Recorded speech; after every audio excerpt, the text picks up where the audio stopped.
और हमारी बहन जो वक्फ की चेयरपर्सन है डॉक्टर दरख्शा, लोग यहाँ पे अली मोहम्मद मीर साहब हमारे बीच में आदरणीय तरुण चुग साहब, जिनकी इंट्रोडक्शन सोफी यूसुफ साहब ने आपके सामने रखी। ऑल इंडिया जनरल सेक्रेटरी और इंचार्ज जम्मू कश्मीर आज हमारे बीच में हैं।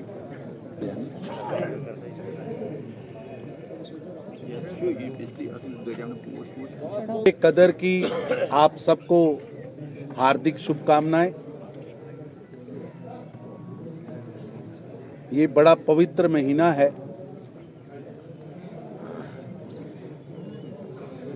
रोजे मनाए जा रहे हैं।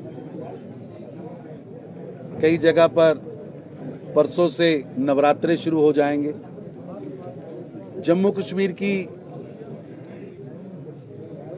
एक सुंदरता है कि जहां पर सभी धर्म, सभी जाति पंथ के लोग, चाहे 6वीं पातशाही का गुरुद्वारा हो, चाहे चरारे शरीफ हो, या कोई शाही मस्जिद हो, या शंकराचार्य हो, या वैष्णो देवी हो, सभी लोग मिलकर श्रद्धा के साथ सभी त्योहार मना रहे हैं। और ये आज प्रधानमंत्री नरेंद्र मोदी जी का बदला हुआ जम्मू कश्मीर है। ये वो जम्मू कश्मीर है जिसके लिए कई दशकों तक यहाँ के लोगों ने तपस्या की है। आज भारतीय जनता पार्टी का स्थापना दिवस है, फाउंडेशन डे है। मैं सभी भारतीय जनता पार्टी के कार्यकर्ताओं को, पूरे देश के भारतीय जनता पार्टी के कार्यकर्ताओं को बधाई देता हूं, क्योंकि भारतीय जनता पार्टी के पहले प्रेसिडेंट श्यामा प्रसाद मुखर्जी जी ने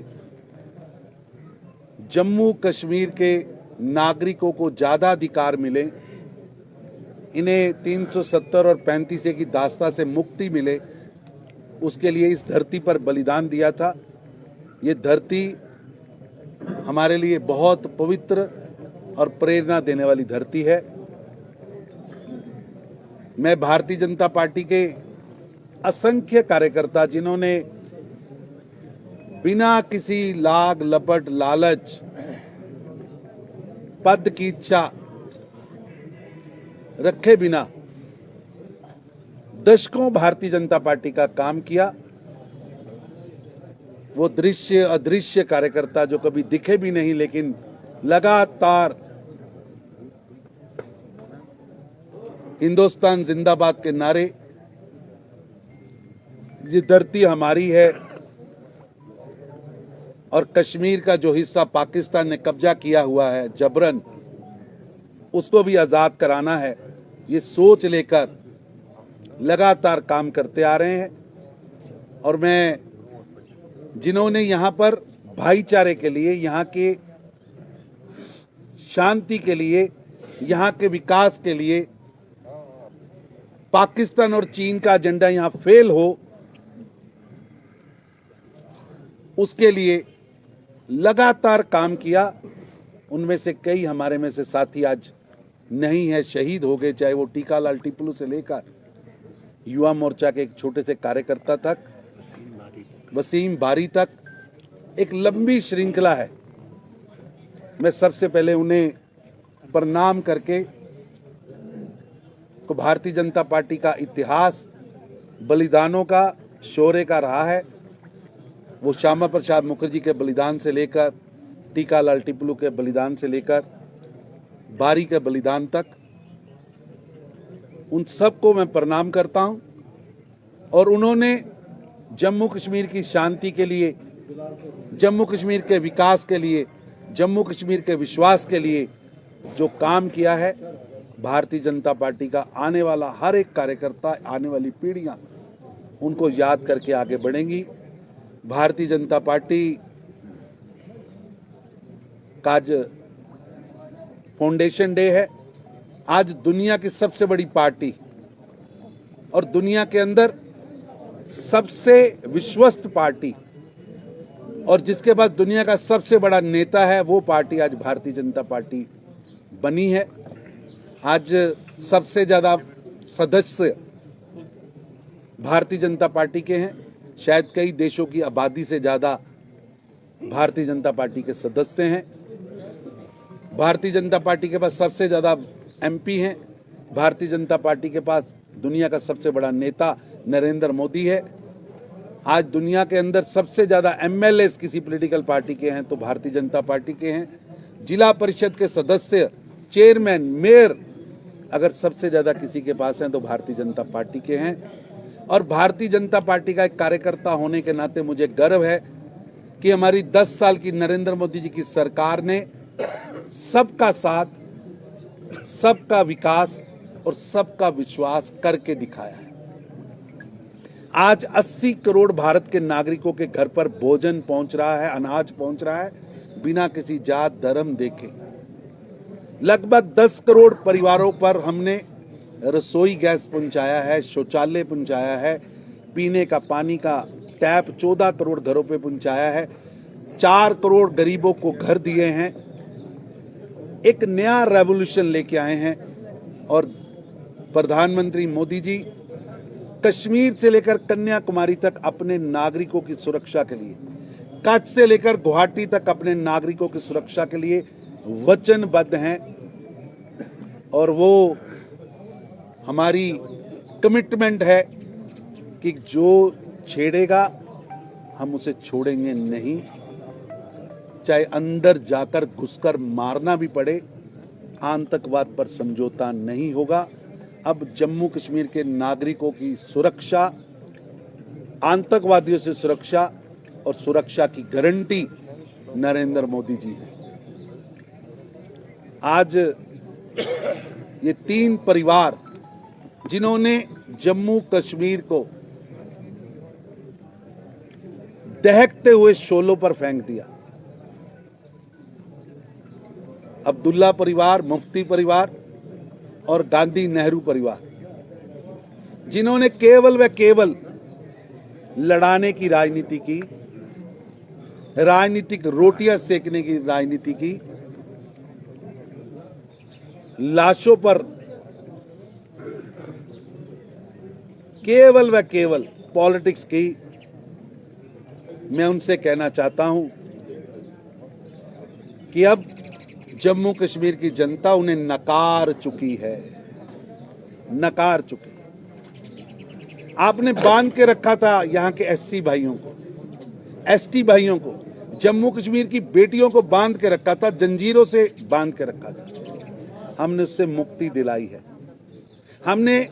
आपने जम्मू कश्मीर के विकास को रोक के रखा था। आज जम्मू कश्मीर का विकास शुरू हुआ है। अब इन 3 परिवारों की जो विश्व लाने वाली, 3 परिवारों की लड़ाने वाली जो पॉलिटिक्स है अब नहीं चलेगी।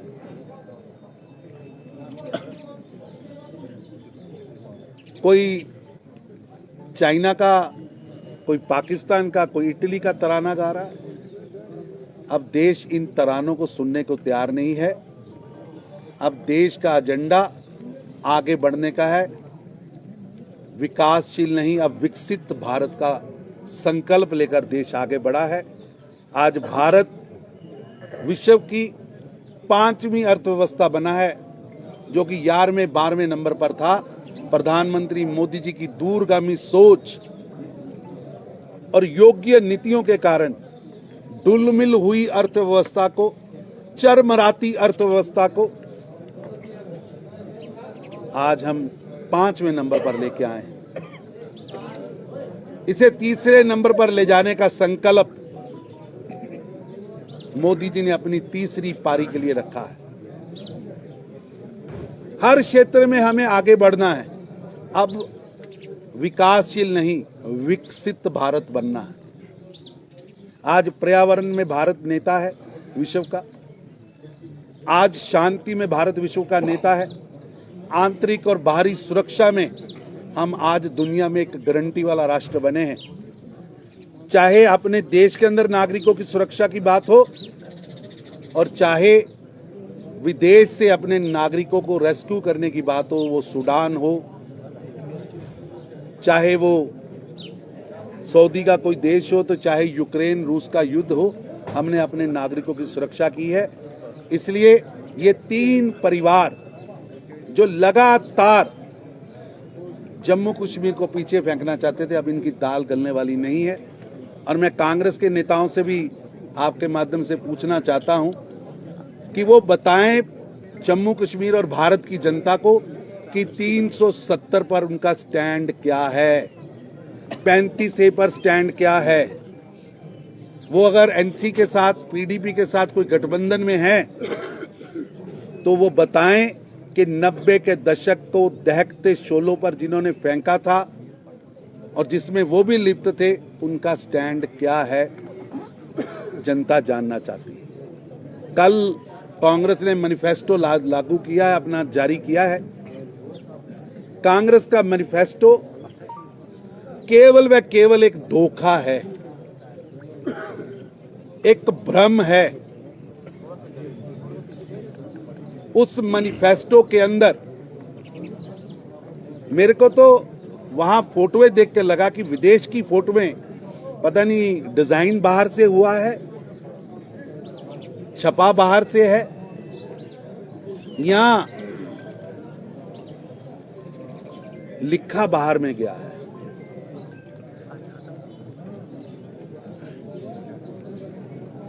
मेरे को तो इस मैनिफेस्टो से, कांग्रेस के मैनिफेस्टो से, जॉर्ज सोरेस जो भारत को बर्बाद करना चाहता है, उसकी टूल किट की बदबू आ रही है। टूल किट की बदबू आ रही है। जिनके पास भारत के विकास की फोटोएं नहीं है, जिनके पास भारत के विकास की सोच नहीं है, जिन्होंने देश की आजादी के बाद लगातार 5 दशक देश पर राज किया, आज वो बदलाव की बात कर रहे हैं। जिनको मौका देश की जनता ने सबसे ज्यादा दिया और उनके पास कोई एजेंडा नहीं था, उन्होंने कुछ किया नहीं, जिनके लिए केवल व केवल लूट तंत्र ही, भ्रष्टाचार ही जिनकी नीतियां रहा है और इतिहास रहा है। और इन 3 परिवारों के लिए मैं फिर रिपीट कर रहा हूं, मुफ्ती परिवार, अब्दुल्ला परिवार और नेहरू गांधी परिवार के लिए केवल उनका परिवार ही देश है। और दूसरी तरफ नरेंद्र मोदी जी के लिए 140 करोड़ भारतीय उनका परिवार है। मोदी जी के लिए 140 करोड़ भारतीय परिवार है, और इन 3 परिवारों के लिए बड़े अब्दुल्ला साहब, छोटे अब्दुल्ला साहब, उससे छोटे अब्दुल्ला साहब, मुफ्ती साहब, बहन मुफ्ती साहब, अब छोटी मुफ्ती साहब, नेहरू साहब, गांधी साहब, ये पूरा, ये ऐसे लोकतंत्र होता है क्या? लोकतंत्र में जिन्होंने अपनी पार्टियों के अंदर लोकतंत्र का गला घोटा हुआ है, जिनकी पार्टियां शाही दवाखाने की तरह चल रही हों। आप देखेंगे शाही दवाखाने होते हैं, शाही दवाखाने, कोई डिग्री नहीं है, बाप बैठा है शाही दवाखाने की गद्दी पे, फिर उसका बेटा बैठ रहा है, फिर उसका बेटा बैठ रहा है, फिर उसका बेटा बैठ रहा है, ऊपर लिखा है 400 साल का तजुर्बा, 150 साल का तजुर्बा, और कोई उनके पास योग्यता नहीं है। उसी तरह इन 3 परिवार एक शाही दवाखाने की तरह चल रहे हैं, जिनके अंदर वंशवाद के अलावा योग्यता नहीं है और एक काला इतिहास है। तो एक है, और जम्मू कश्मीर को जिन्होंने टेररिज्म कैपिटल का दर्जा दिया था, वो 3 परिवार हरने चाहिए। मोदी जी ने जम्मू कश्मीर को टेररिज्म कैपिटल से टूरिज्म कैपिटल बनाने का काम किया है, और हमारा एक ही एजेंडा है कि जम्मू कश्मीर का विकास भारत के बाकी प्रांतों की तरह, जम्मू कश्मीर के नागरिकों का विश्वास भारत के बाकी नागरिकों की तरह बढ़े। और मेरे को पूरा यकीन है, जिस तरह डीडीसी चुनाव में इस गुपकार गठबंधन, जिसके अंदर जो कई दशकों से आपस से लड़ रहे थे, उन्होंने मिलकर चुनाव लड़ा, और केवल व केवल अगर 10 जिले कश्मीर के गिनूं और 10 जिले जम्मू के गिनूं तो 11 लाख वोट, और उसमें से 5.5 लाख वोट कश्मीर रीजन के हैं जिन्होंने उनके खिलाफ